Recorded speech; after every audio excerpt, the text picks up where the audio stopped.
Señores, bienvenidos a un episodio más de Gepiano Podcast, el número 317. Vamos lejos. Va mucho. Vamos lejos. Va mucho. ¿Quién lo diría, eh? Comenzamos pequeñito, pero mire. En ese estudio allá, botado no, porque estaba cerca de tu casa. Cerquita de mi casa. Cerquita de tu casa. Para nosotros Ustedes lo tenían lejos. Que vimos de este lado de la Kennedy, para eso, nosotros cruzar la ¿Tú Kennedy. sabes qué falta me hace Butcher? Que nos poníamos en Butcher comíamos mucho ahí. El sándwich de roast beef era no. Era bueno. ¿Tú sabes que tengo tiempo que no me como eso? Sí, yo voy a tener que ir a Butcher uno de estos eso. días. Sí. No. ¿Cómo que te dejaron caer Bueno, eso? yo no he vuelto. No, bueno, el de ahí no sé cómo está, pero el de allá abajo de la Riquillo, fui el otro día no a comer, a comprar una carnita muy, muy buena. Que tiene ahora también una tienda del catador. Sí, al lado. Valga la cuña para ambos, esperamos. Atención, Butcher, estamos aquí. Butcher, el catador. Queremos que usara a Giulio Pelliccione, que se ha dedicado al jet set de la Fórmula 1. Una vaina que... Estuvo en Mónaco con Prime. O sea, no se puede quejar. No. Y dando tela, tirando foticos de que él sí. El hombre andaba con una fábrica de lino encima. ¿Tú te diste cuenta de eso? A mí me sorprendió. Muy fuerte. Y ahora creo que anda para Barcelona, ¿no? Anda por París. Bueno, hoy estaba en París. No sé si la foto es vieja, pero hablan de rututeo. Muy bien. Mientras él está por allá, nosotros haciendo encuestas. Nosotros haciendo encuestas en el patrón. ¿Qué ciudad te gusta más? Pero Julio allá dando todas las ciudades que nos estamos soñando. Exactamente. Qué difícil. 7 días y un presupuesto de $3,000. Bogotá. Claro. ¿Cuánto inventa? Estaba bueno. Oye, tú el que dijo de que Europa con $3,000. Ay, sí, está bien. Mochileando, si te quiere, pero si no, no. No. Miren, señores, hoy tenemos un banquete, un gran amigo, un hermano, no solamente en política pública, en economía, también en salsa. El hombre es un salsólogo mayor. ¿Cómo? Claro, pero un coleccionista. vamos a tener un buen vanidad de música, un musicólogo. Le damos la bienvenida al hermano Raúl Ovalles, socio director en analítica, con maestría en macroeconomía, con estudios especializados en muchos temas fiscales. Y yo creo que una de las voces más autorizadas de esta generación para hablar de economía y del país. Bienvenido, hermano. Muchas gracias y sobre todo por esa gentil introducción. Me recordaste al amigo Freddy de la Rosa, mejor conocido como Freddy de Sabina. Ajá. Que dice, es bueno que hablen de uno aunque sean bien. O sea, que gracias por esa gentil introducción. Lo importante es que hablen. Óyeme, Raúl, es material para Ivanidades. Sí. Sí, Ivanidades se está perdiendo uno de los conocedores de la salsa más importantes de este país. No. Hermano, amigo personal del Canario. ¿Cómo? José Alberto el Canario. Tú sabes que Fran y unos cuantos más de los Patreones han instaurado los sábados de salsa en el chat de Patreon que tenemos específicamente de Vanidades. Y toda la mañana amanecen esta gente con la salsa, con esta sí, con esta arrancamos el día y se van en salsa. Y no hay forma de que ya tú no tengas tu sábado salsero. Ahí está el hermano Carlitín Paredes, está sobrino mío. Digna Salazar, un buen grupo. Muy bien. Raúl, muchos temas, pero yo creo que todos podemos coincidir en que son tiempos convulsos, tiempos de incertidumbre, tiempos en los cuales tú te duermes pensando en algo y te despiertas con una sorpresa, ya sea porque Donald Trump tomó una decisión, porque en Medio Oriente pasó tal o cual cosa, o en Asia, o en África. Como que hay que estar atento a muchas situaciones, y la verdad es que el mundo entero está en vilo por esas decisiones que toma Donald Trump, para algunos buenas, para otros malas, pero para todos impredecibles totalmente. Entonces, ¿cómo tú observas la actitud de los agentes económicos frente a todo esto que está sucediendo? Porque hasta las cosas más ligeras y más tontas parecen generar un impacto importante en la bolsa de valores o en cualquier parte de la economía mundial en este caso. Sí, fíjate que los niveles de incertidumbre global han aumentado a niveles que teníamos tiempo, excluyendo episodios de graves crisis o la propia pandemia que no veíamos. Y pienso que la portada de la revista The Economist de hace como 3 semanas, sería interesante si la buscan, por motivo de los primeros 100 días de Trump, mostraba el águila americana herida, con curita y demás. Y me recordaba... Parecía un águila cibaeño. No me atrevo a hablar de los amigos cibaeños, pero la realidad es que esa imagen en alguna medida reflejaba el impacto que han tenido en los mercados financieros en Estados Unidos en general, esa incertidumbre. Me recordaba esa frase famosa de un revolucionario que decía que hay décadas en las que no pasa nada. y hay semanas en las que pasan décadas. A pesar de esa incertidumbre, cuando uno analiza los niveles de riesgo país de la República Dominicana, es decir, ese retorno adicional que exigen los inversionistas por adquirir nuestra deuda soberana, están en mínimos históricos. Nunca lo habíamos tenido tan bajo. De hecho, compara con los países que ya son calificados como grado de inversión. Entonces aquí hay una paradoja interesante, porque a nivel global parecería que hay una gran tormenta, pero para la República Dominicana, desde el punto de vista de los inversionistas internacionales, los cielos parecen estar soleados. Y eso a su vez contrasta con el hecho de que en este momento particular que estamos viviendo, cuando usted le pregunta en cualquier sector a operadores, aquellos que están en las áreas de finanzas, presidentes de empresas y demás, y te van a decir, estamos viendo una desaceleración importante, diversificada. Entonces, ¿cómo ¿en la economía global o en la economía de americana? República Dominicana? Okay. Claro, en la global también viene ocurriendo, pero en el caso particular de la economía dominicana. Entonces, sí, a tu punto, la incertidumbre se está manifestando en las decisiones de los agentes económicos. Y de hecho, si tomamos un país tan importante para nosotros como Estados Unidos y contrastamos la visión que tenía el Fondo Monetario Internacional en su reunión bianual de proyecciones de abril, tenía que Estados Unidos, nuestro principal emisor de turistas, de remesas, socio comercial y de inversión extranjera, iba a estar creciendo alrededor de 1,8%. Y ese número, por supuesto, no nos dice nada. Habría que compararlo contra una referencia, ¿no? Y la referencia clásica que usaría un economista es cuál es el crecimiento potencial de esa economía. Bueno, es cerca de 2%. Por lo tanto, uno pensaría que la visión que tenía el fondo en abril era de que a pesar de todo esto, Estados Unidos está creciendo bien.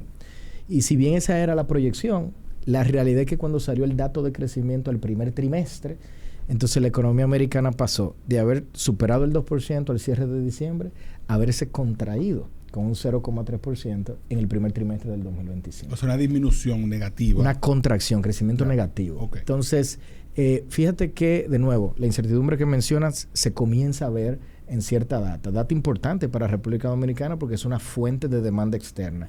Y tú que hablabas de las águilas cibaeñas, cerca de la mitad de la zona franca del país está en el Cibao, Santiago particularmente. Por lo tanto, si hay una desaceleración importante de nuestro principal socio comercial, esa zona lo puede sentir a corto plazo más que otras. Entonces sí, ha habido un reflejo en ese sentido y hay otras variables que también impactan a la República Dominicana y que lo vienen reflejando. Por un lado, la inflación y puntualmente la inflación americana, que a veces uno piensa que lo que ocurre en otras latitudes nos afecta poco, pero yo siempre digo hay que estar atento a los impactos insospechados. Si uno piensa en el caso de la inflación americana, cerca de la mitad de todos los bienes que se computan en el índice de precio al consumidor dominicano para calcular la inflación son importados. Y cerca de la mitad de todo eso proviene de Estados Unidos. Por lo tanto, si hay una inflación elevada y persistente en Estados Unidos, parte de eso se va a reflejar en la inflación local en República Dominicana. Pero ¿qué ocurre? Esta política arancelaria de Trump, donde luego del famoso Día de la Liberación ha multiplicado prácticamente por 7 las tasas de arancel promedio que tenía Estados Unidos, han llevado a que las presiones de inflación en ese país aumenten a corto plazo. ¿Por qué? Porque cerca de la mitad de todo lo que los americanos importan son bienes intermedios, o sea, bienes que se utilizan para producir otros bienes. Es lo mismo que decir que han encarecido el proceso productivo.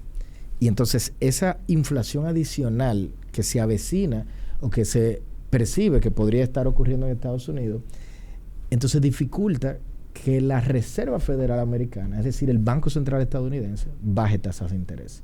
Porque si baja tasas de interés podría contribuir a inflación. Entonces fíjate cómo estos elementos de políticas públicas que está implementando Trump, al tener efectos sobre la inflación esperada de los agentes económicos en Estados Unidos, puede tener efectos sobre nuestra inflación a la hora de importar inflación americana, pero también tiene efectos sobre la decisión del Banco Central de mantener tasas altas. Del Banco Central de aquí en este caso. De Estados Unidos, y esa a su vez tiene condiciona las tasas de interés dominicanas. Claro, entonces, porque el Banco Central Dominicano siempre ha establecido su política monetaria en referencia a lo que la Reserva Federal establece en Estados Unidos. Está bastante vinculado. Entonces, todo eso en alguna medida conecta con una economía dominicana que tiene a corto plazo o va a seguir teniendo tasas de interés más elevadas en un proceso de desaceleración económica que la data actualmente muestra. O sea que no podemos olvidar de tasas bajas. Por ahora no en la República Dominicana. Por ahora no lo veo ocurriendo y eso va a estar condicionado a que Estados Unidos baje las suyas. O sea que no, yo no veo a corto plazo,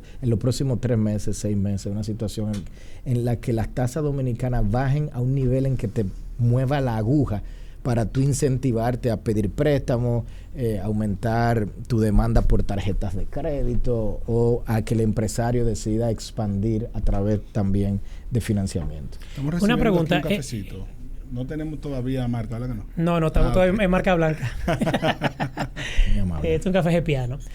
Una pregunta. Bueno, tengo una pregunta a nivel local, a nivel internacional, porque tú bien decías al inicio, azúcar. No, que a pesar de todo esto que tú mencionas, estamos en nivel de riesgo histórico, o sea, un mínimo nivel de riesgo país. ¿Cómo se da este fenómeno? O sea, estando en medio de todo esto que tú acabas de mencionar. Mira, esa es una muy buena pregunta.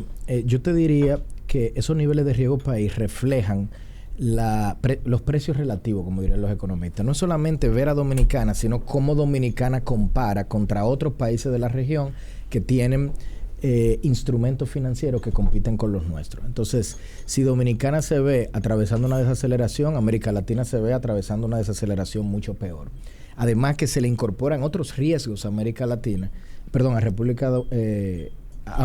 que República Dominicana no tiene. Riesgos que van desde la oscilación que se ve a veces en el panorama político, que prácticamente ausente en nuestra República Dominicana en términos de ideologías. Aquí no vemos nunca un swing desde una extrema derecha. No estamos tan polarizados en eso sentido. No estamos viendo aquí lo que pasó en Argentina, que pasaron de la izquierda totalmente a la derecha. Y eso lo saben los inversionistas. Los inversionistas están actualmente apostando en nuestro país y estamos recibiendo la mayor cantidad de inversión extranjera directa de nuestra historia.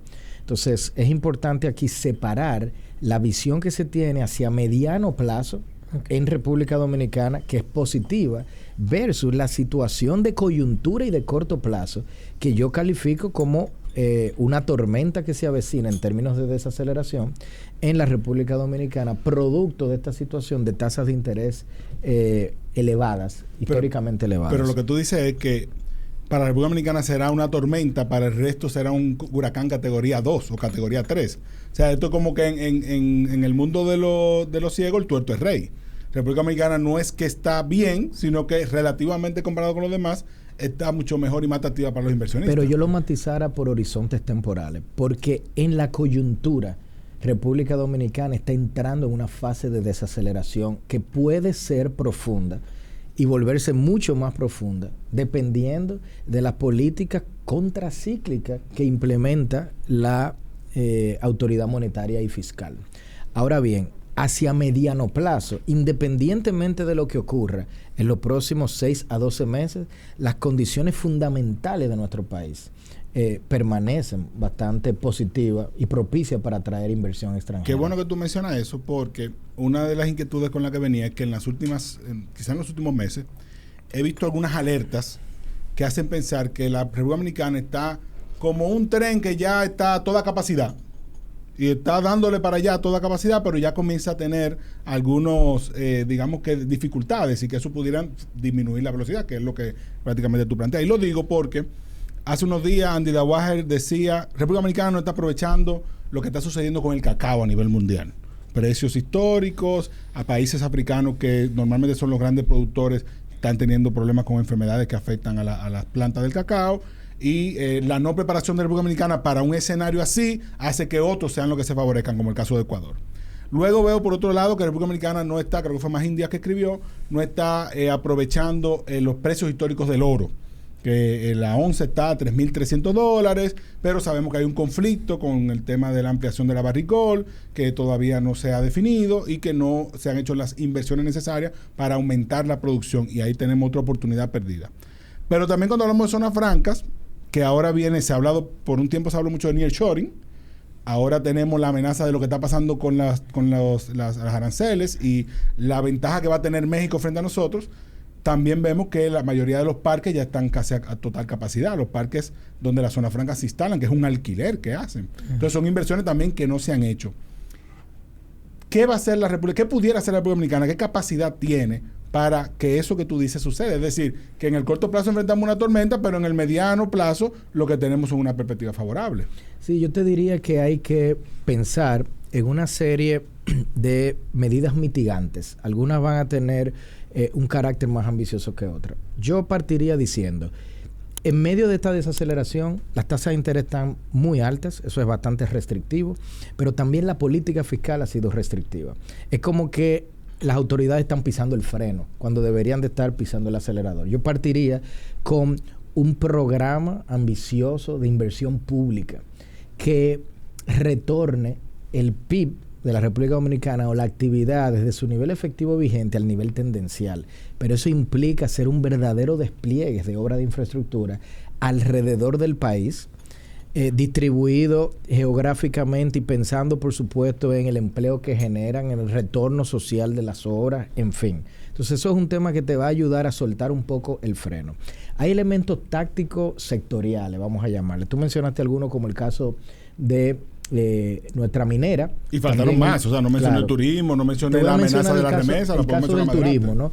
Que entiendo que como tenemos una persona tan brillante ahí contribuyendo, que sé que ha venido aquí en varias ocasiones, Jacqueline Mora, seguramente tienen que haberlo visto ya, pero parte de lo que ha generado la administración Trump es como un gran nacionalismo a nivel global, que han identificado una especie de adversario o enemigo común. Y entonces la cantidad de viajeros desde Canadá primero hacia Estados Unidos, que ha caído como en 70%, que son prácticamente niveles de la pandemia, así como viajeros desde Europa a Estados Unidos. Yo estoy seguro que muchos de esos iban a ir a la Florida. Pero ¿por qué esos que iban a ir a la Florida no pueden venir a la República Dominicana? ¿Por qué no se pueden redirigir esos esfuerzos que hasta ahora han sido bastante exitosos de promoción de manera bien táctica para tratar de atraer a esos turistas y que contribuye entonces a que desde el punto de vista de ese sector que tantos encadenamientos productivos tiene, pues nos veamos beneficiados? Hay otro elemento de riesgo que no mencionaste, pero que va en línea de tu mensaje y tiene que ver con que hay una incertidumbre no solo económica, pero geopolítica. Cuando uno piensa, por ejemplo, en las 9 potencias nucleares del mundo, hay 4 de ellas actualmente que están en medio de conflicto. Pakistán, India, Israel, Rusia. Entonces tú dices, ojo, esto parece un guión de una película de los 90. O sea, hoy nos hemos mal acostumbrado a este mundo de tanta incertidumbre. Con Sylvester Stallone. Bueno, con varios de esos, ¿verdad? Sí, como Steven Seagal. Algo así. Pero fíjense que si un fusil de esos se zafa, entonces esos mercados que hoy a nivel energético se ven tan calmados, podrían volverse extremadamente volátiles y entonces amplificar el problema de la desaceleración que tenemos. Por eso, otro elemento estratégico que me parece que las autoridades deberían de implementar desde ya es formalizar una política de Estado contra incrementos indeseados de esos commodities a través de la compra de seguro, por ejemplo, que se coloca todos los años en el presupuesto, pero se ha hecho de manera no se hace en el marco de una política. Se hizo con el gas natural. Se hizo una vez en el 2021, se había hecho previamente, creo como por el 2015 más o menos, pero esto debería de ser algo que la población sepa, que todos los años hay una línea en el presupuesto. Es un seguro, explícalo para mucha gente quizás no lo entiende, como cualquier seguro, ¿verdad? Es literalmente como el seguro que uno compra para un vehículo. Claro. Lo único que aquí no es un vehículo, sino que uno dice, voy a comprar un seguro y lo contrato con entidades, bancos internacionales que venden esto, para garantizar que el precio de un commodity elegido, como el gas natural o el petróleo, permanezca en un nivel y no cambie. Si por alguna razón en los mercados internacionales ese precio aumenta, entonces por el monto de las importaciones petroleras, esa entidad tiene a nosotros que pagar. Pero tú harías eso en un contexto donde hay una disminución considerable del precio del petróleo, del barril, respecto, ¿verdad?, a lo que hemos visto post pandemia, y donde el mismo Donald Trump ha colocado como una prioridad el que esos precios estén bajitos, que ahí me falta una pregunta de lo que hablábamos anteriormente.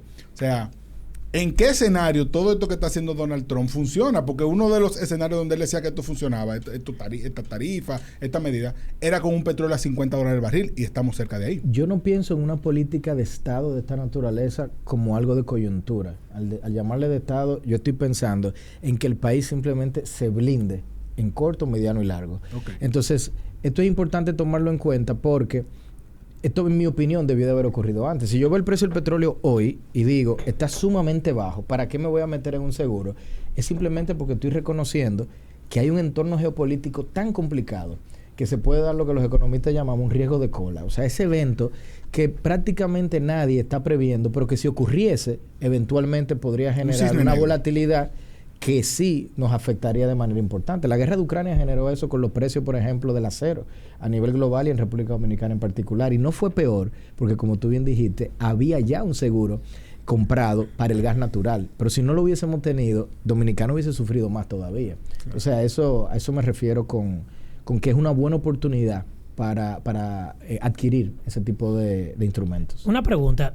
A todo esto, estas políticas de Trump, ¿hacen sentido? O sea, tú como economista, me imagino que tú tienes una peña de economistas que se han sentado a discutir. Ven acá, esto lo veíamos venir en sus discursos, en sus planteamientos, su plan de gobierno durante los debates, su campaña. ¿Veían venir algo tan drástico como lo que hemos visto? Porque honestamente, yo no soy economista y yo... hasta cierto punto puedo decir que era pro Trump, ¿verdad? Hasta cierto punto. Pero tú tenías una gorra de maga puesta. Pero como que todo esto yo me he quedado como que, ¿pero qué es Ponme esto? Eso, Erril, por favor. Hasta cierto punto era pro Trump. Qué bárbaro. Como que, ¿qué es esto? O sea, ¿hace sentido? Es la pregunta. O sea, como que hacia dónde apunta. Porque honestamente, desde mi ignorancia no lo entiendo. Mira, hay políticas que se implementan no con un sentido económico. Pueden tener un sentido estratégico donde se sacrifica parte de la eficiencia económica. Por ejemplo, cuando tú decides colocar arancel para proteger sectores puntuales. Te voy a dar un ejemplo práctico de la República Dominicana. En República Dominicana nosotros tenemos aranceles, efectivamente, protegiendo al sector arrocero. Si se eliminaran los aranceles, cualquier economista te diría que el precio promedio del arroz seguramente estaría bajando. Esto, de hecho, ayudaría y favorecería al consumidor, sobre todo de menor ingreso. Entonces, desde el punto de vista estrictamente de eficiencia económica, parecería que hace sentido no tener que proteger ese sector. Pero desde el punto de vista de seguridad alimentaria, si se materializa un cisne negro como lo fue la pandemia, entonces, ¿qué ocurre? Que ahora estás dependiendo de aquello que vas a importar. Entonces, como estadista, tú ahora tienes que decidir entre ese balance de eficiencia económica y protección estratégica a sectores clave. Okay. Y en ese sentido, si vas a priorizar la seguridad alimentaria, que en mi opinión creo que es una priorización correcta, entonces tú dices, yo voy a proteger y ojalá y que dentro de la protección se creen programas para que en el tiempo aumente la productividad, la eficiencia, etcétera. Una lógica similar uno podría aplicar a lo que está haciendo la administración Trump, o lo que querría hacer la administración Trump con algunos sectores clave como los semiconductores y demás, porque si hay algo que la clase política estadounidense tiene o están de acuerdo es limitar el progreso de China. No importa si son demócratas o republicanos. Claro. Lo que aquí está cambiando es la forma en cómo quieren llegar a ese destino. Y sobre esa forma, pues sin duda que hay mucha controversia. Yo tengo mis dudas de que lo vayan a lograr, a frenarlo como se lo han propuesto. Pero sí tengo que decir que hay quienes pueden pensar, esto es un loco. Y yo digo, no se alejan mucho de la realidad. Pero hay una razón detrás de esa locura. Hay un método detrás de esa locura. Y para los que les gustan los temas de historia, si buscan lo que se denominó The Madman Theory, o la teoría de la locura en el arte de la negociación, que fue la que implementó Nixon en los años 70 cuando estaba negociando con los soviéticos concluir la guerra de Vietnam. La idea era que si estás tratando de negociar con una persona que luce que es extremadamente irracional, tú vas a ser más prudente y vas entonces a ceder más rápido a las concesiones que esa persona desea. Ya. Entonces, detrás de eso puede haber una lógica. Okay. Cuando uno analiza la manera en cómo se han venido implementando estas políticas, parecerían responder algo similar al Madman Theory, dividido casi que en 4 fases. Entonces, hay una fase inicial de una amenaza extrema, como por ejemplo, le voy a colocar 145% de arancel a los chinos. Entonces hay muchas personas incrédulas y dicen, pero es que eso no hace sentido económico. Eso es el equivalente a un embargo. Eso va a generar que en tu propio país, los americanos de repente van a tener que pagar mucho más caro por bienes que antes estaban consumiendo de forma más barata. Eso no hace ningún sentido. Y entonces llega la segunda fase, que es permitir que ese caos se implemente, se vuelva creíble, y entonces los mercados reaccionan ante la volatilidad y comienzan a caerse. Eso da paso a la tercera fase, que es lo que uno podría llamarle una retirada táctica. En buen dominicano le decíamos el hombre reculó. A mí me gusta decir que él tiene algo de flexibilidad decisional. Pero al final, ¿qué termina? Todo era parte del plan. ¿Qué termina ocurriendo cuando pasa eso? Que los mercados se calman. Entonces los mercados pasan de un piso detrás del caos y la locura a calmarse, y entonces eso da paso a la cuarta fase, donde ¿qué termina ocurriendo? Se declara una victoria dentro del relato, donde se consiguieron concesiones y donde se celebra un historic deal, un acuerdo histórico con los chinos.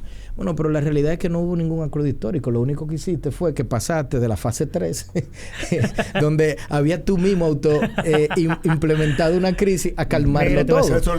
Hay que darlo, Trump es duro, hay que dárselo. Fíjate que es demasiado duro, Trump. Yo no estoy diciendo que eso sea algo positivo. Es una conclusión que estoy llegando ya él es maga de nuevo. Estoy tratando de describir, pero es importante saber que cuando se declara la victoria, hasta ahora ha sido una victoria sobre nada. Porque ningún acuerdo que se ha dicho que ha sido histórico, uno puede identificar cuando lo lee cuáles son las concesiones. No hay ninguna concesión clara. No hay ni siquiera un horizonte temporal claro donde efectivamente se diga que Estados Unidos consiguió X, Y o Z. Y muchas de las inversiones que se han venido anunciando, que a mí siempre me gusta ver más allá del anuncio las cifras de que efectivamente hayan ingresado pues a Estados Unidos, yo creo que igual iban a ocurrir sin Trump. Simplemente ¿te refieres a la de Arabia Saudita, Qatar? Porque están invirtiendo en los sectores tecnológicos americanos que, independientemente de quién esté gobernando, y esto es una tesis reciente de Nouriel Roubini que yo comparto, del economista Nouriel Roubini, al final del día, el sector de las tecnológicas en Estados Unidos, a través de todas sus manifestaciones, desde la robótica, todo lo que tiene que ver con inteligencia artificial, en modelos como los que se usan de ChatGPT, en fin, están en Estados Unidos y son líderes. El único otro país que tiene un nivel que se podría decir es un claro segundo es China, y en un nicho muy específico lejano, que son los carros eléctricos. Depende, porque en carros eléctricos superan. Sí. En los modelos LLM están prácticamente igual, pero hay un sinnúmero de otros elementos donde biotecnología, por ejemplo, la robótica, donde los americanos están muy, muy avanzados. Entonces, al final, yo creo que esas inversiones igual iban a llegar. Entonces, esta teoría del caos a la hora de conseguir negociaciones, la historia, le tocará a los historiadores evaluarla si funcionó o no. Pero en estos primeros, yo te diría 3 meses, no hay nada como economista que yo te pueda decir que me diga que he visto un boom de inversiones o de concesiones a la hora de negociar que compensen toda la volatilidad que ha venido acarreando esta forma de hacer política. O de mejora en el presupuesto del mismo gobierno de Estados Unidos. No, y eso no va a pasar porque es que tienen un déficit histórico, por cierto, no es ni siquiera de Trump, o sea, ha venido creciendo en el tiempo. Él ha heredado esto y yo pienso que esto simplemente va a continuar en el caso americano. Y en el caso de China, o sea, nos enfocamos mucho en Estados Unidos porque es nuestro socio comercial, con quien más tenemos una afinidad cultural, por decirlo de una manera, pero aquí China también ha jugado su juego de alguna manera. Y Xi Jinping tiene la ventaja de que no tiene que ir a elecciones. En 2 años no hay unas midterms de elecciones de parte del Congreso, y luego en los 2 años siguientes unas elecciones presidenciales donde Trump no se puede elegir y Xi Jinping puede durar 20 años más si quiere. Y que además hay un control por parte del Estado chino de lo que sucede en su territorio. En este escenario, China gana, está igual, le da lo mismo, mejor esperan 20 años, 100 años más a ver qué pasa. O sea, ¿cómo tú ves el caso de China? Mira, ese es un caso sumamente interesante porque, en mi opinión, los chinos, que son una población envejeciente, la edad promedio en China es alrededor de 40 años. Y eso es una edad bastante elevada. Cuando tú comparas, cuando Corea del Sur, Japón, Taiwán tenía la población promedio, el PIB per cápita que tienen los chinos, todos esos países que mencioné estaban cerca de los 28, 29, 30 años de edad. Similar al caso dominicano. Los chinos tienen 40. ¿Qué quiere decir esto? Que los chinos se están envejeciendo, pero los chinos no son ricos. Entonces, si yo fuera a China, mi gran amenaza existencial, ¿cuál sería? Volverme viejo antes de volverme rico. Entonces, lo que yo quiero es volverme rico lo antes posible. Yeah. ¿Cómo me vuelvo rico? Yo tengo que generarle a mi economía que no va a crecer por el lado del empleo porque la población se va a achicar y que por el lado del capital y de la inversión va a estar como en cualquier otro país limitado. Yo tengo que buscar la manera de generar un gran choque de productividad que me permita crecer y volverme rico antes de volverme viejo. ¿Cómo yo hago eso? Invirtiendo todo lo que yo puedo en tecnología. Y específicamente en el mundo de la inteligencia artificial, porque aquí se ha generado algo similar a lo que fue la carrera por la bomba nuclear de los años 40. El primero que llegue a esta idea que se denomina inteligencia artificial generalizada, que supone, en caso de que efectivamente se consiga, un choque de productividad casi que exponencial, entonces ese país termina ganando esa carrera. Y ahí yo creo que los chinos están haciendo lo único que pueden hacer, y los americanos, reconociendo que es un competidor en cuanto a la hegemonía, están tratando de limitar que ellos lo consigan, básicamente. Porque tú no le ves, esa parte la entiendo totalmente, pero hay otras jugadas que China ha ido haciendo que buscan rehacer el tablero mundial. Por ejemplo, Estados Unidos le cierra todos los canales a Rusia, pero China le dice, no hay problema. Vamos a hacer negocio nosotros. Lo que tú dejaste de ganarte allí, te lo va a ganar aquí. Y encima de eso, vamos a construir un nuevo sistema de intercambio de dinero a nivel global que aparentemente es mucho más rápido que el sistema SWIFT, que es el sistema promovido por Estados Unidos para mover los dólares. Encima de eso, tú tienes a China diciendo, mira, vamos a rehacer el bloque de los BRICS.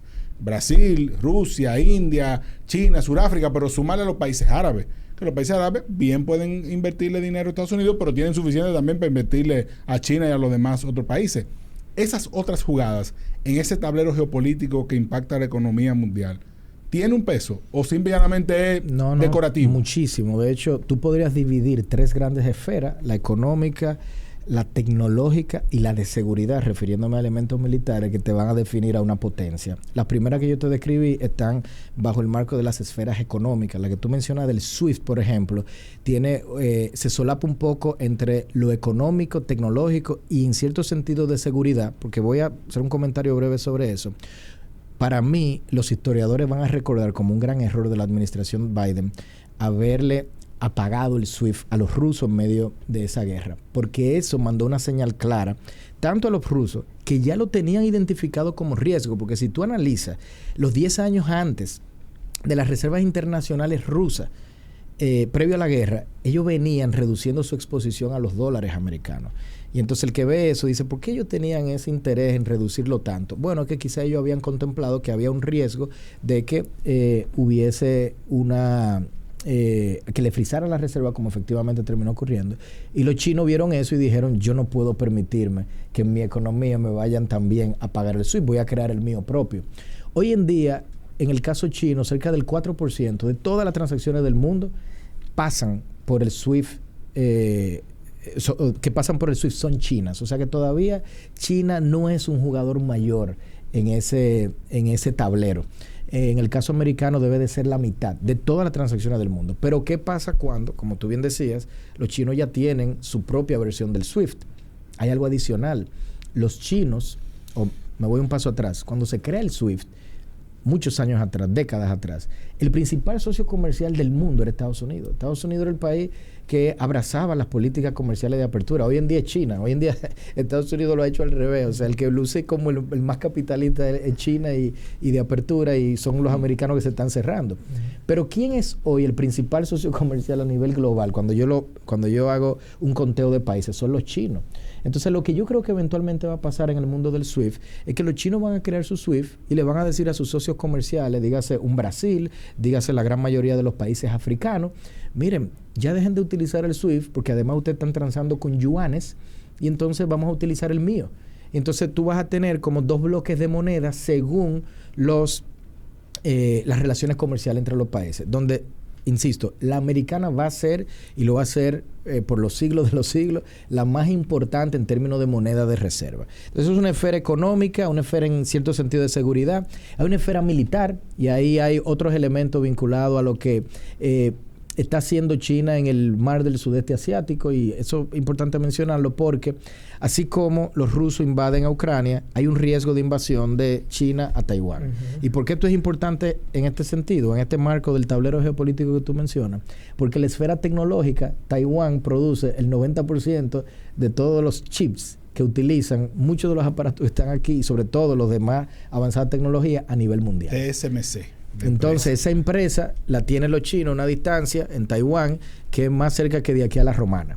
Entonces, si efectivamente los chinos entran, que no se sabe si eso va a ocurrir, pero vienen preparándose para eso, al menos muchísimos reportes de organismos de inteligencia y de centros de pensamiento militares lo que están indicando, eso es una fuente de riesgo a mediano plazo no menor. Teniendo ellos, que hay que decirlo, muchos lazos entre ambos países, porque aunque Taiwán se reivindica como la verdadera República China, en el momento en que China, la grande, ¿verdad? La República China como tal, no tenía esa apertura a los mercados internacionales, quienes hacían las inversiones ahí eran taiwaneses y de Hong Kong, en su mayoría. O sea que al final del día hay muchos lazos económicos entre ambos países, aunque no hay un lazo cultural histórico. Hay un movimiento independentista que viene surgiendo, eso es peligroso. Sí. Y además, mientras pasa el tiempo, a las nuevas generaciones se le olvidan esos lazos históricos. Fue lo que pasó en Corea del Sur y Corea del Norte. Intenta hoy reunificar esas dos.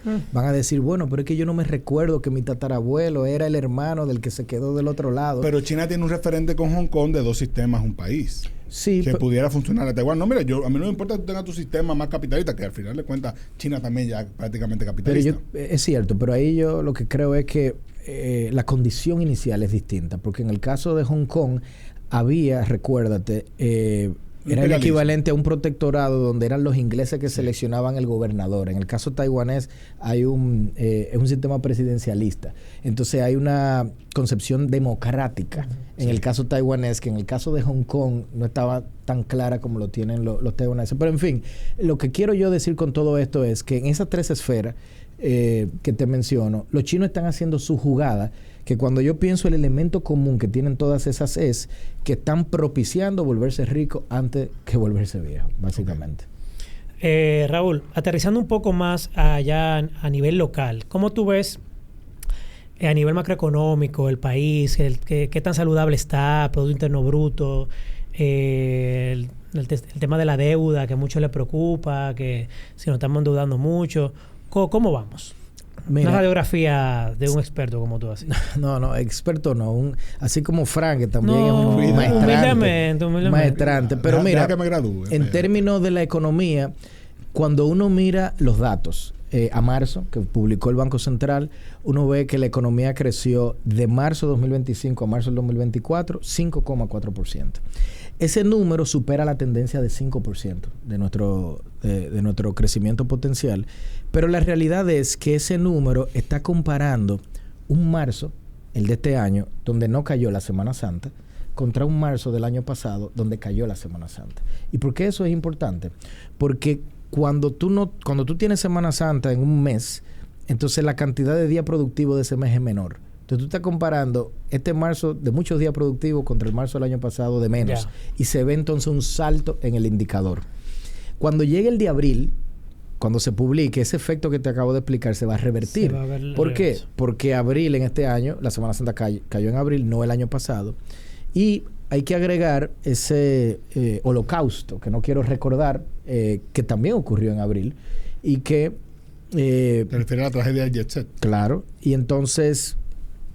recuerden que posterior a eso la actividad ha mermado a nivel comercial, a nivel del consumo de los hogares, en fin. Entonces yo estoy anticipándome lastimosamente que cuando se publique el dato de abril vamos a ver una economía bastante desacelerada. Cuando yo elimino esos efectos calendarios y esos efectos estacionales, nuestra economía anda creciendo aproximadamente 2% actualmente. Eso es un poco menos de la mitad de nuestro crecimiento de tendencia. Y eso es lo que me lleva a la preocupación que mencionaba yo al inicio de esta conversación, de que a mediano plazo nuestro país se ve muy bien y las condiciones estructurales me lucen, a excepción de la parte fiscal, que están bastante sólidas. Pero me preocupa bastante lo que está ocurriendo en la coyuntura. Cuando yo veo otros indicadores, como por ejemplo la morosidad de los préstamos de consumo, que es un reflejo de la salud financiera de los hogares, en productos como la tarjeta de crédito, como los préstamos de vehículos nuevos, préstamos de vehículos usados, a través de toda la región, yo veo que ha habido un incremento de la morosidad. Y la morosidad del consumo hoy ya llegó a los niveles de la pandemia, con la diferencia de que en la pandemia habían programas de flexibilización y alivio financiero que hoy no tenemos. Todo eso es un reflejo de una desaceleración en curso que tiene la República Dominicana. Cuando eso ocurre, lo que las autoridades deberían hacer es enfocarse en lo que los economistas llamamos programas anticíclicos, es decir, medidas que contribuyen a mitigar los efectos de la desaceleración. Y yo creo, como dije al inicio, que un programa masivo de inversión pública es la respuesta a una demanda externa que se viene desacelerando por las razones que dije previamente de la incertidumbre que las políticas implementadas en la administración Trump están generando, y una demanda privada que claramente se ve que se viene desacelerando. En ese sentido, el boom de demanda pública es lo que puede compensar. Tú decías hace un rato que tu receta, y lo has escrito, que tu receta para este gobierno para enfrentar la incertidumbre mundial y mantener a la República Dominicana con el crecimiento potencial es precisamente un plan de obras públicas agresivo. Una visión keynesiana, obviamente, en la que tú dices, vete a lo contracíclico y métele dinero a esta economía cuando el sector privado no lo puede hacer. Hasta ahora, después de la pandemia sobre todo, hemos visto un sector privado muy activo, haciendo grandes inversiones, entrando, incluso aspirando a alianzas público-privadas, que no se dieron, pero bueno, entendiendo su rol en la economía. Pero un sector público que constantemente ha ido disminuyendo su inversión pública y que con una ley de responsabilidad fiscal y con una visión también del mismo presidente de turno, del presidente Abinader, de que no quiere generar un déficit fiscal, bueno, pues se hace difícil cerrar esa brecha entre la inversión pública aspirada y la que tenemos ahora mismo, si no es sacrificando un gasto corriente que es muy alto. O sea, viendo el comportamiento del presidente Abinader hasta este momento en su manejo de las finanzas públicas, ¿qué es lo que de verdad él pudiera hacer para aumentar la inversión pública? Y usted decía que yo era el experto en economía. No. Esa clase la tiene ahí, mire. Que tengo mira, eso fresco. Déjame comentarte brevemente sobre ese punto. En economía, y esto es un mensaje que siempre le doy a mis amigos ingenieros, porque en ingeniería hay soluciones. La viga tiene que ir de un modo y no puede ser de otro. Pero en economía lo primero que nos enseñan es que no existen las soluciones. Lo único que hay son dilemas. Entonces, lo que tú estás planteando, Frank, es el dilema que estaría enfrentando la autoridad. Uh-huh. Pero en este caso particular, es curioso, porque el dilema no es genero crecimiento vía un programa de inversión, pero me tengo que endeudar más y aumentar el déficit. Ni siquiera es ese. Es hasta más sencillo. ¿Por qué? Porque el gobierno actualmente tiene, por el orden de cerca de 2% del PIB, estamos hablando que esto representa un poco más de 2.500 millones de dólares, tiene depósitos en la banca. Plata que no está utilizando.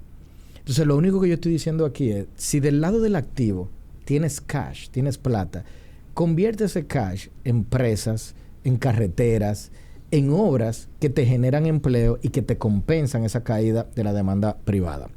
El déficit fiscal aumentaría, sin duda, porque si el déficit de hoy es 3,5 del PIB y le meto un plan de inversión de 2 puntos del PIB, metí el déficit o lo llevé a 5,5. Pero yo puedo perfectamente hacer un roadshow con los inversionistas internacionales y locales y decirle, yo solamente estoy aumentando el déficit contablemente, pero no me estoy endeudando, porque estoy utilizando de mis propios recursos que yo tengo disponibles y no van a implicar una nueva deuda. Y si eso se explica a los internacionales y los locales, lo van a entender perfectamente. Y además le digo la razón por la que lo estoy haciendo. Es para salvar la economía a corto plazo. Entonces, fíjate que tú tienes todas las condiciones para que, a pesar de ello, puedas implementar el programa. Y sobre la regla fiscal tiene lo que se denomina una cláusula de escape. Es decir, ¿cuál es la situación que amerita que de manera coyuntural el ministro de Hacienda pueda ir al Congreso y pedir permiso y decir, estamos anticipando una desaceleración económica que implica que vamos a tener que desviarnos coyunturalmente de las reglas? Que, como te dije, en este caso no es tan grave porque ni siquiera tendríamos que endeudarnos más. O sea, que yo insisto de que en este caso el dilema es mucho más sencillo y lo que hay que hacer es aplicar eso. Pero tú has tirado una cosa ahí que al que le da seguimiento a las noticias económicas del gobierno y a la actitud fiscal de Luis Abinader, le preocuparía, porque en términos de relato, tú tienes un presidente que primero decía, el dinero rinde. No sé cómo, pero a mí el dinero me rinde. Más adelante dice, bueno, hay que tomar medidas. Más adelante viene y dice, hay que hacer una reforma fiscal. Y ahora tú me estás diciendo que tiene 2.500 millones de dólares tranquilo en una cuenta de banco sin utilizar, o sea, sin un fin ahora mismo, sin un propósito. Entonces, yo vuelvo y te hago la pregunta. Evaluando el comportamiento de Luis Abinader hacia el pasado, que es lo que nos permite predecir hacia el futuro, lo que él de verdad pudiera hacer, ¿cuál es la medida que él pudiera implementar? Porque eso a mí me hace todo el sentido del mundo. Que tú digas, yo tengo 2.500 millones de dólares ahí y lo voy a implementar. Pero esa es. Pero él no lo ha hecho. Bueno, pero ya eso es otra pregunta la que estás haciendo. Sí. Porque si la pregunta es cuál es la medida... Tú le estás tirando un gancho a Raúl. No, para nada. No, yo no lo interpreto así. Y permíteme reaccionarte. La medida es... Debes cambiar la postura fiscal restrictiva que hoy tienes y tienes que implementar cuanto antes un programa de inversión pública masivo. Si no lo haces, vas a arriesgar que esta economía se desacelere, que haya entonces un empleo que no crezca como debió de haber crecido. Eso va a generar sufrimiento, que es lo que a mí más me preocupa. Entonces, esa es la forma. ¿Cómo vas a financiar eso? Con tus propios recursos sin necesidad de endeudamiento nuevo. Pero, Fran, no podemos confundir una política contracíclica coyuntural con la necesidad de una reforma fiscal que correctamente el gobierno identificó en su momento. No digo que haya tenido que ser la que se propuso. Pero de hecho, sí que hay que hacerla. Tengo muchas razones. Hoy quizá no será el tema, pero tú sabes bien que escribí en su momento porque yo entendía que esa no debía ser. Ahora, de que hay una necesidad de estructurar las finanzas públicas, no pensando en la coyuntura en los próximos 12 meses, pensando en la próxima década, en los próximos 15 años para la República Dominicana, eso yo lo sostengo, pero no solo yo, te lo va a decir el Fondo Monetario Internacional, te lo van a decir otros economistas que han invitado aquí, como el amigo Magín y otros, porque es algo que está a la luz del día. ¿Por qué es tan difícil tomar ese tipo de medidas? O sea, tú como especialista le estás diciendo al gobierno, óyeme, tú necesitas dinero, tú lo tienes. Tú lo tienes y tienes esta forma de hacerlo. Y yo estoy seguro que si el presidente va al Congreso o el ministro de Hacienda y plantea esto desde el punto de vista de reactivación de la economía utilizando obras públicas, ninguno de la oposición va a decir que no. Quizá le pudiera decir, mire, pero usted iba a hacer eso con Aerodón y no lo hemos visto. Pudiera decirse esa cosa. Pero yo creo que, incluso tomando como referencia lo que hizo Leonel Fernández en el 2008, que aumentó bastante el déficit, el 2012, perdón, lo hizo en 2008 y lo hizo en 2012, para obras públicas es criticable, pero al final están las obras ahí. Pero en este caso, ¿por qué esa receta no parece tan atractiva para los actores que están en el gobierno? Yo no puedo hablar por los actores del gobierno. Lo que yo sí te puedo decir es que dentro de un equipo económico, esta debiera ser la principal preocupación. Puede ser que dentro del gobierno haya una subestimación del riesgo real que estamos viendo. Y también debo reconocer que como en nuestra profesión, en la ciencia económica, es tan complejo el arte de predecir, simplemente también está el riesgo genuino de que yo esté completamente equivocado y de que si usted me vuelven a invitar dentro de 6 meses la economía esté booming y que el gobierno esté viendo algo que yo no esté viendo. Ojalá y sea el caso. Pero de no ser así, y si me invitan en 6 meses y la situación está muy complicada, entonces yo creo que sí, que habría una subestimación del riesgo vigente que muchos estamos viendo. Hay algo y perdóname, Iván, que no quiero dejar de preguntarte sobre el entorno económico nacional, específicamente sobre la balanza comercial. Que en este caso tú tienes una cantidad de dólares que entra a la República Dominicana por las fuentes que conocemos, ¿verdad? Remesas, turismo, obviamente lo que se exporta que se cobra en dólares, y luego tú tienes esos dólares para suplir a la República Dominicana de importaciones, etcétera, etcétera. Sin embargo, un cuadro que vi de una presentación tuya, por lo menos del 2021 hacia acá, que es este el cuadro, veo por primera vez que ese balance entre los dólares que entran y los dólares que salen está negativo. No sé si es así. ¿Qué implicaciones tendría algo así? Sí, mira, aquí hay dos cosas. Es cierto, la forma en cómo el tipo de cambio se determina, como cualquier otro bien, es un juego, un baile de oferta y demanda. Con la única diferencia que tenemos un banco central que controla una parte de la oferta a través de las reservas internacionales y en la medida que percibe que puede haber presión, decide si interviene o no. Pero República Dominicana recibe en frecuencia anual cerca de 45 mil millones de dólares. entre inversión extranjera, turismo, remesa, la parte pública del endeudamiento, en fin. Y salen alrededor de 44 mil millones de dólares, 1.500 a veces, menos o más, por las importaciones, porque las pagamos con dólares, el servicio de la deuda pública, en fin.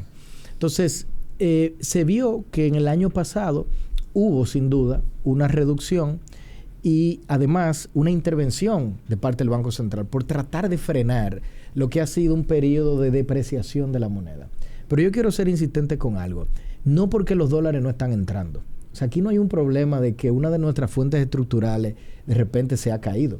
Lo que ocurre es que producto de una política que viene arrastrándose desde la administración Biden, que fue un impulso fiscal que hoy se reconoce que fue innecesario, provocó inflación y entonces la Reserva Federal Americana, su Banco Central, tuvo que aumentar tasas de interés. Y esas tasas de interés continúan altas hoy. Cuando las tasas de interés fuera están altas y todos los productos financieros e instrumentos financieros también reflejan rendimientos mayores, se genera entonces un atractivo de llevar los dólares que tienes incluso aquí buscando esos retornos adicionales fuera. Y eso es lo que te provoca que salgan dólares. No es que no están entrando, es que están saliendo a buscar ese retorno favorable. Y eso te está provocando, durante los últimos 2 años y algo, que lo que nosotros recordábamos como un tipo de cambio que se depreciaba a razón de 3,5 a 4% todos los años, ahora se está depreciando a razón de 5,5 a 6%, mucho más. Y de hecho, a principios de este año, eso llegó a depreciarse en términos anualizados casi 12%. Eso llevó a cierta preocupación de mucha gente. ¿Qué es lo que está pasando con el tipo de cambio? Y aquí la política comunicacional de la autoridad monetaria es clave. Para que la gente no entienda que esto es un síntoma de una economía que de forma estructural está atravesando por un problema. No, esto es simplemente un síntoma de que las tasas fuera están muy altas y tenemos que hacer las paces con que la moneda se va a depreciar más. Eso simplemente hay que anunciarlo. Posterior a esa depreciación, Banco Central introdujo una serie de medidas a finales de marzo que llevaron a que la moneda se comenzara a apreciar, que es lo que hemos estado viendo en las últimas semanas. Pero insisto, la condición fundamental que está llevando a esa depreciación no ha cambiado, las tasas fuera están altas y por lo tanto uno podría esperar que cuando se ajuste el mercado cambiario, termine de ajustarse, que está próximo a hacerlo, vuelva a depreciarse más. Como depreciaciones de 5 o 6% sí, anual. Tenemos que acostumbrarnos a eso mientras la tasa fuera estén alta. Que muchos dicen que en realidad, yo lo veo así también, no es un asunto de eso preocupación. Eso no es un problema. Lo que pasa es que aquí tenemos un trauma claro, con el tema cambiario que genera en los agentes económicos una preocupación cuando lo ve fuera del rango esperado. Por supuesto. Y eso hace que mucha gente reaccione de más diciendo, no, yo voy a comprar dólares porque ahora hay que comprar, claro. Como también dice, voy a vender porque ahora hay que vender, sin que haya razones estructurales de eso. Totalmente. Pero ahora, a ese análisis que tú muy bien haces, se suman factores como la propuesta de un impuesto a las remesas que ya pasó en la Cámara de Diputados, en la Cámara de Representantes de Estados Unidos, va al Senado con mucha probabilidad de aprobarse porque no necesita mayoría calificada. Y con lo que tú hablas del tema de la afectación del turismo, que si no se toman medidas, pues vamos a ver un menor crecimiento, que de hecho este mes el crecimiento fue un poquito disminuido. El de la remesa, te puedo decir que en términos macroeconómicos me preocupa poco. Es un 3,5% al envío de remesas. República Dominicana recibe cerca de 11,000 millones de remesas al año. 3,5% de eso son como 385 millones de dólares. Pero si tú consideras que el país recibe en total de divisas cerca de 45,000, 385 millones de dólares no es lo que te va a mover la aguja. Y además hay que reconocer que en el mundo de las remesas hay algo medio psicológico, curioso que pasa. Y es que cuando se colocan ese tipo de impuestos, típicamente el que manda la remesa tiende a asumir el costo del impuesto y mantiene el nivel de remesa. Eso se ve en la data cuando uno analiza países como México, países como El Salvador. Cuando hay una situación económica muy débil en el país de donde se origina la remesa, quien manda la remesa entonces manda más. Entonces como una proyección de la abuelita, la tía, la mamá que va a recibir para que esté mejor, según lo que algunos de estos papers sugieren. Entonces yo no creo que ese impuesto vaya a moverte la aguja macro. Sin embargo, hay que reconocer que en la base de la pirámide, las personas, los hogares que hoy son considerados pobres, que son aquellos que más o menos reciben menos de 25,000 pesos al mes, tienden a tener una participación de la proporción del ingreso que recibe de remesa mayor. Entonces, si bien yo no estoy viendo un tema macro, algunos de estos hogares van a sufrir. Entonces, ahí yo creo que hay un rol para las autoridades, sobre todo en un, hay que decir, ahora extinto Ministerio de Economía y Desarrollo, pero ahí es donde yo vería un rol como este, de políticas sociales, de identificar y mapear a estas personas que podrían estar sufriendo. Y decidir entonces si es que se va a compensar bajo la vía de transferencias gubernamentales u otro programa que tenga el gobierno de compensación, porque si no, son los más pobres los que van a terminar sufriendo en República Dominicana estas medidas. Tú mencionabas ahorita, y estuve buscando el dato porque me chocó, me hizo un poco de ruido, que mencionaba la necesidad de tu gobierno tomar medidas para la creación de nuevos empleos, como que en esa parte hay una especie de estancamiento, pero estaba buscando un dato porque justamente el Banco Central, el último boletín trimestral, dice que la tasa de ocupación adicional está en su nivel más alto. De hecho, dice que en el primer trimestre se ingresaron unos 176.581 empleos adicionales. Entonces, tú lo dices partiendo de una cifra esperada, o sea, había una expectativa de crecimiento y esto no llegó a esa cifra. ¿O a qué te refieres en ese término? Mira, esa cifra que te muestra cómo viene creciendo el empleo total de la economía, creo que al primer trimestre del 2025, es un reflejo de la actividad, sin duda, pero ahí hay que separar la parte privada con la pública, porque hay un componente público, no voy a recordar el monto, pero que explica parte de ese aumento. Okay. Entonces, si tú visualizas estrictamente el privado, entonces lo que ocurre es que sí, ha crecido el empleo. Yo no he negado que el empleo vaya a crecer. Yo lo que estoy diciendo es que si esta desaceleración se sigue profundizando, la tasa de crecimiento del empleo también va a caer. Y entonces eso te va a afectar al mercado laboral eventualmente. Hoy nosotros no estamos en una alerta roja, pero yo estoy viendo una tormenta que se avecina. Entonces es simplemente cuáles van a ser los shooters, cuáles van a ser todas las provisiones que el país va a requerir para poder sobrellevar este vendaval. Y lo penoso es que muchas de ellas ya están ahí. Simplemente hay que tomarlas y aplicar el tratamiento, ¿no? Claro. Sin entrar en detalles, escúchame, Fran. Sin entrar en detalles, tú mencionabas ahorita que la reforma fiscal que se propuso no era, pero que sí era necesaria. Solamente para saber, ¿la encontraste muy...? ¿Cómo sin entrar en detalle, Iván? Bueno, ahora si él quiere entrar en detalle, lo vi como tímido con ese aspecto, me encantaría entrar en detalle, pero según tu punto de vista, ¿estaba muy ambiciosa?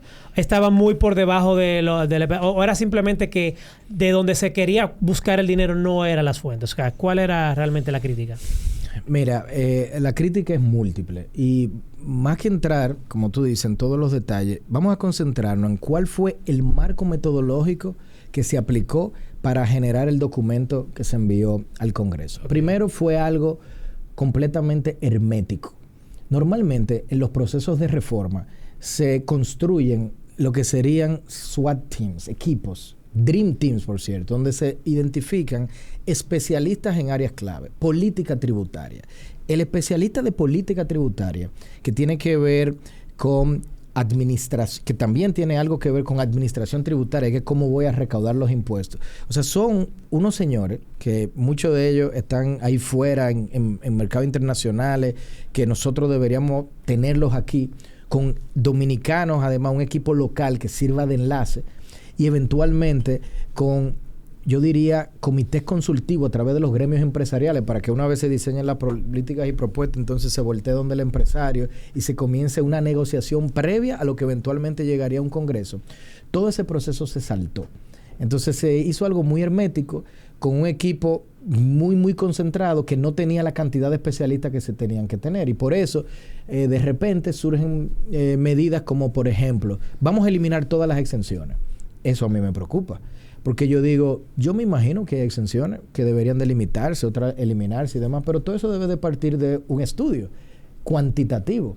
Porque, por ejemplo, para tomar el caso del turismo, el Estadio de Desarrollo de Punta Cana y el Estadio de Desarrollo de Puerto Plata, de Samaná y de Pedernales, es completamente diferente. Claro. Entonces, si yo elimino todo, voy a perjudicar más a los que están en un estadio de desarrollo mucho menos avanzado que aquellos que ya están más avanzados.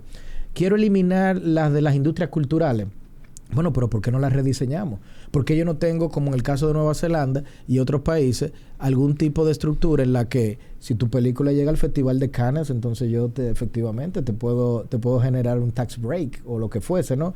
Hay un espacio para tener una conversación más científica, más cuantitativa y reconocer, para responderte con una frase de un intelectual americano que me encantaba, se llamaba Henry Louis Mencken, de que para todo problema complicado, como es el caso de diseñar una reforma fiscal, siempre hay una solución que es clara, simple y equivocada. Y yo lo que creo es que aquí una cosa tan compleja como una reforma se trató como esa maravillosa frase de Mencken, como si fuera algo como mucho más simple. Y eventualmente hay un tema comunicacional que quizás es el más importante de todo. Porque por más técnicamente bien diseñada que haya sido tu reforma, al final del día tiene que tener aceptabilidad social. Y eso implica una conversación con la ciudadanía. ¿Cuáles van a ser los medios de difusión? ¿Cuáles van a ser los foros donde eso se va a discutir? Yo no sé si el Congreso evidentemente va a terminar siendo uno, pero yo no sé si era solamente ese y de la forma en que se hizo. En fin, hay un sinnúmero, eso da para todo un episodio, pero te digo, hay muchos elementos de cara al marco metodológico que en mi opinión aumentaron el riesgo de ejecución y por lo tanto fracasó. Y en ese mismo sentido, tú observas la misma receta para la discusión sobre el tema migratorio, porque creo que tiene la misma envergadura, ¿no? Ese es un desafío, yo diría, todavía mayor, porque en el mundo de las reformas fiscales hemos incluso tenido reformas exitosas en el pasado. El mundo ha aprendido mucho en los últimos 30 años, entonces es fácil adoptar el know-how de premios Nobel y traerlo aquí y discutir el tema. El caso migratorio es un traje hecho a la medida. Y básicamente nosotros tenemos, entre Haití y Dominicana, son dos países con senderos que se bifurcan por completo. El país más pobre del hemisferio occidental y uno de los más pobres del mundo, con una historia tan distinta y compleja, pero también unida a la nuestra, versus la economía que más crece de toda la región.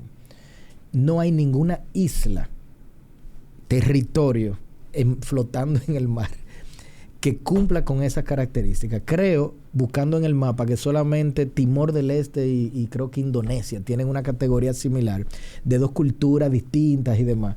Pero ustedes se van e identifican islas donde esto que ocurre entre República Dominicana y Haití se da y no la van a encontrar. La disparidad de ingresos creo que es la séptima o la sexta mayor de todo el mundo. Entonces, es un problema muy particular. Vuelvo al principio de Mencken. Cualquiera que venga con una solución simple debe ser visto con sospecha. Porque yo creo que aquí hay que identificar a los mejores de Israel, a los mejores de Singapur, que son los que gestionan migratoriamente, en mi opinión, mejor, y ver qué cosas estos señores hacen que podrían ser, para decirlo en buen dominicano, aplatanadas y aplicables aquí. Pero la forma en cómo actualmente se está llevando me lleva a preocupación, porque está afectando el corazón económico de algunos sectores. Y entonces yo me pregunto si es la única forma, si hay alternativas mejores. Ahora, de que nosotros en República Dominicana hoy estamos teniendo una conversación sobre Haití, una conversación sobre ese desafío, lo estamos identificando como un reto, yo lo veo como un avance, porque durante tantos años nosotros estuvimos de espalda a eso. Y te voy a dar un ejemplo. Yo creo, Fran, si mi memoria no me falla, que tú participaste en una charla que me tocó dar en el diciembre del 19, por ahí, o febrero del 20, justo antes de la pandemia. Y yo tenía una lámina sobre riesgos potenciales, y entonces yo tenía una que decía crisis sociopolítica en Haití. Y recuerdo que me preguntaban, ¿por qué tú hablas de Haití? Y dice, bueno, lo que pasa es que acaba de salir en el Congreso americano un reporte de una comisión que analiza riesgos sociales en los países del hemisferio occidental. Y en ese momento, esto es antes del asesinato del presidente y demás, o sea, esto imagínense ustedes, 2019-2020, principios, este señor decía que Haití estaba próximo a la peor crisis que habían visto ellos en como 50 años. Me recuerdo que se llamaba Haiti on the Brink, o sea, Haití al borde del colapso. En el cierre del 19 ya se estaba hablando del tema. Y yo pienso que le dimos la espalda durante mucho tiempo. Y hoy ya es una conversación social. Y una pregunta, ¿y en ese momento cuáles factores sopesó para llegar a la conclusión de que realmente se avecinaba? Porque entiendo que todo partió del asesinato de el presidente. Yo creo que al revés. La situación estaba tan grave que entonces... Que culminó ahí. Culminó ahí. Culminó Haiti ahí, on sí, the sí. brink. Assessing U.S. policy toward a country in crisis. ¿En qué fecha? Dice aquí 2019-2020. Sí, 12 de octubre. No, del mes adelante aquí. Diciembre 10. Del 19, exacto. Diciembre 10. Wow. Sí, sí. Dice que era un meeting. Ujú. O sea, me imagino que de ahí salió el Y hubo papers que documento. surgieron de ahí, exacto. Claro. Pero bueno, tú lo planteas con mucha claridad. En realidad es un gran riesgo para nuestro país lo que sucede al lado. Yo lo que pienso es que siempre tenemos que apostar a que eso se resuelva para que eso sea una oportunidad incluso de negocio para la República Dominicana, que es lo que debería ser en un futuro muy... Pero hay que se ve tener, lejos. hay que tener, yo creo, un centro de pensamiento todo el tiempo monitoreando. Qué bueno que tú eso. mencionas eso, porque tú en otro artículo que recuerdo que escribiste, le recomendaste al presidente de la República: usted necesita un conjunto de grandes mentes brillantes, Sí. de diferentes backgrounds, de diferentes formas de pensar, no necesariamente de partidos, también de otras áreas, Claro. que estén pensando ese futuro, porque tú mismo haz lo que tú haces. O sea, tú dices, ven acá, yo estoy viendo lo que está pasando ahora mismo en Medio Oriente. ¿Qué está pasando en Siria? ¿Por qué se toma la decisión de que Siria, de un momento a otro, como quien le da un botón, se soluciona una crisis, dándosela a un rebelde, el gobierno? Que yo cada vez veo más claro que Haití ese va a ser su destino, que el rebelde asuma el gobierno. Y esos son los cisnes negros, porque ahí se está fomentando desde hace años ya un islamismo que... Yo no quiero decir con esto que todo lo que es Islam implica algo negativo, pero en sus versiones más extremas pueden ser, como ya sabemos, algo bastante peligroso. Entonces sí, yo creo que un centro de pensamiento serio, pero no es para hacer paper académico, es como funciona el Center for Strategic and International Studies de Estados Unidos, que son exmilitares, son economistas aplicados, en fin, o sea, es un grupo de gente que está haciendo policy papers, o sea, que puede un gobierno, que puede un sector privado identificar con medidas y mapas de ruta para resolver crisis que ellos mismos están anticipándose que pueden ocurrir, para que no le exploten las cosas en los pies y tengamos que ser reactivos, sino que nos podamos anticipar a los eventos que van ocurriendo. Bueno, Raúl, la verdad que una conversación sumamente interesante. Muy edificante. Yo dije que era un filete. Sí, muy edificante. Tenemos que hacer luego un episodio de Humanidades hablando de la historia de la salsa. No, ya tú pusiste... Lo comprometí. Lo comprometiste, o sea que nada más hay que poner fecha para hablar de esa... Además de ¿Cuál es tu salsero favorito? Tírala ahí. Cuidado. No, eso es como preguntarle a un padre cuál es su hijo favorito. O sea, no hay tantas grandes figuras que van desde un Rubén Blades, ¿no? Cheo Feliciano, Ismael Rivera, Celia, la gran Celia, Héctor Lavoe. Pero tú eres de la vieja escuela full. Podemos hablar. Bueno, es que al final, como dijo el gran trompetista sobre el jazz, Wynton Marsalis, que decía que el jazz era la gran crónica de la vida americana tocada a ritmo y a melodía. Yo creo que algo similar ocurre con la salsa, la gran crónica de la vida inmigrante latinoamericana, tocada a ritmo y melodía de la segunda mitad del siglo XX. Oye, la analogía que él está haciendo es profundo, piénselo. Además, el hombre baila, hay que invitarlo también. Claro. Mira, ¿tú sabes que tenemos mucho que no hacemos como los coritos karaoke? Sí, un karaoke. Vamos a ver si lo vamos para la semana que viene. Cae bien. Y vamos a invitar a Raúl. Agradecido. Una recomendación para la audiencia: libro, podcast, novela. Y ve mucha novela. Aquí vemos novelas: Sirena, Muchachitas. Piano podcast. No, que no sea que no sea este. No, mira, yo creo que eso es algo como personal. Por ejemplo, si me preguntas qué yo estoy leyendo actualmente, yo estoy leyendo temas de historia, sobre todo de lo que fue el Tratado de Versalles, que fue el que surgió luego de la Primera Guerra Mundial, porque como viene ahora un armisticio con Rusia y Ucrania, quiero tener como claro cuáles fueron los problemas de cuando se diseñó ese tratado que dieron paso eventualmente a la Segunda Guerra Mundial. Tengo como ese interés en este momento. Hay libros muy interesantes, hay uno que sacó hace poco Kenneth Rogoff, el economista que fue chief economist del fondo y demás, sobre la dominancia del dólar, que es un tema de discusión que se tiene actualmente. Y yo siempre tengo al lado a Jorge Luis Borges, porque soy lamentablemente un fanático. Y digo lamentable porque me regala tantas horas que se las dedicara a otra cosa, pero no puedo. Es una adicción que tengo. Entonces, siempre, cada vez que puedo, me leo algo de él. Pero, como te digo, yo simplemente diría a cada cual que lea todo lo que pueda. Y no deje nunca de hacerlo. Que eso es el mundo más maravilloso que puede haber. Tú sabes que eso del Tratado de Versalles me recuerda una película que se llama Remains of the Day, que va a ser mi recomendación, que es precisamente la historia de una discusión de un grupo de aristócratas de Reino Unido discutiendo un mundo post Primera Guerra Mundial, pero en reuniones así se llegaron a acuerdos que luego generaron la Segunda Guerra Mundial, que pasó con el Tratado de Westfalia también, ¿no? Entonces, claro, entonces esta es la historia contada desde el punto de vista del mayordomo de esa casa inglesa, ¿verdad? Y las interacciones que se daban ahí con Anthony Hopkins, se llama Remains of the Day. Muy buena, esa es mi recomendación. Yo voy a recomendar, quiero decir algo, voy a hacer una denuncia. Estoy muy molesto con The Last of Us. No lo diga nada, que no he visto el episodio. No diga mucho, espérate. No lo diga. Tan flojo los últimos episodios, te aviso. Pero empecé a ver una nueva serie que se llama American Family, que es sobre una familia que adopta a una niña, supuestamente una niña. Resulta que es una revejía, pero y la adoptan en un orfanato, pero el orfanato como que está como, o sea, en complicidad porque lo que quiere salir de ella porque sabe que la niña es peligrosa. Y óyeme, qué pique da esa serie, porque la carajita como que se quiere hacer salir de la mamá y el papá como que se encariña. Es como muy predecible todo lo que va a pasar, pero es como una especie como de thriller, como de medio de suspenso y drama, y me gusta ahí más o menos. También quiero decir que en el grupo de la biblioteca, ese libro que ustedes estaban hablando de por qué fracasan los países, un día entré y veo que estoy leyendo y después otro pone, estoy leyendo está todo el mundo leyendo supuestamente el mismo libro, y yo agarré y busqué una foto del libro y yo puse que yo también estoy leyendo ese. No sabemos que pero tú no lo estás leyendo. Pero no, espérate, después me puse porque apareció, está online, me puse como a ojearlo. Me pareció muy interesante. El profesor James Robinson y Daron Smogli. Sí, vi que uno es como...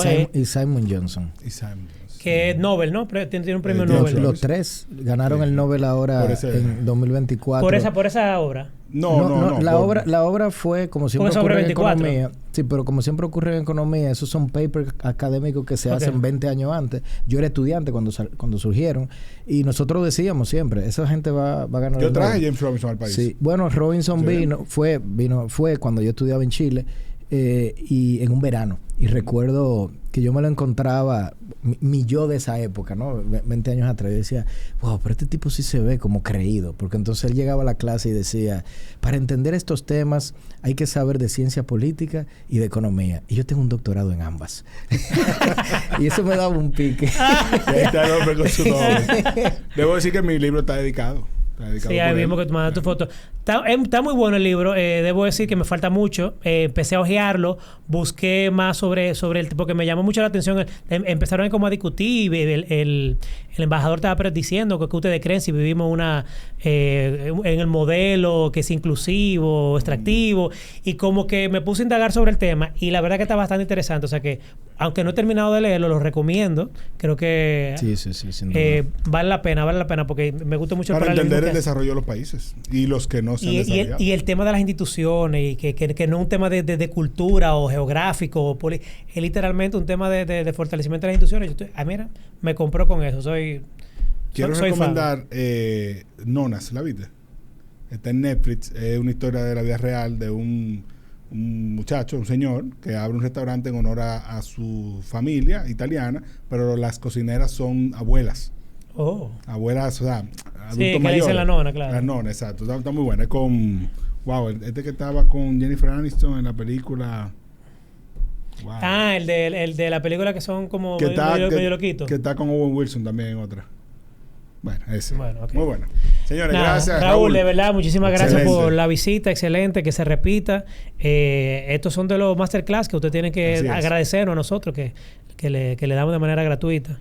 Así que... agradecer a la audiencia. Claro. Sí. Raúl, ¿cuáles son tus redes para que la gente te siga? ¿Dónde te lee la gente? Yo escribo en El Caribe una vez al mes y sobre redes yo no soy muy... no eres muy de redes. Como yo soy, como él dijo, vieja escuela, yo soy más... más reservado. Hay que llamarlo. Bueno, pues está bien. Pues, le seguiremos el rastro. Señores, hasta la próxima.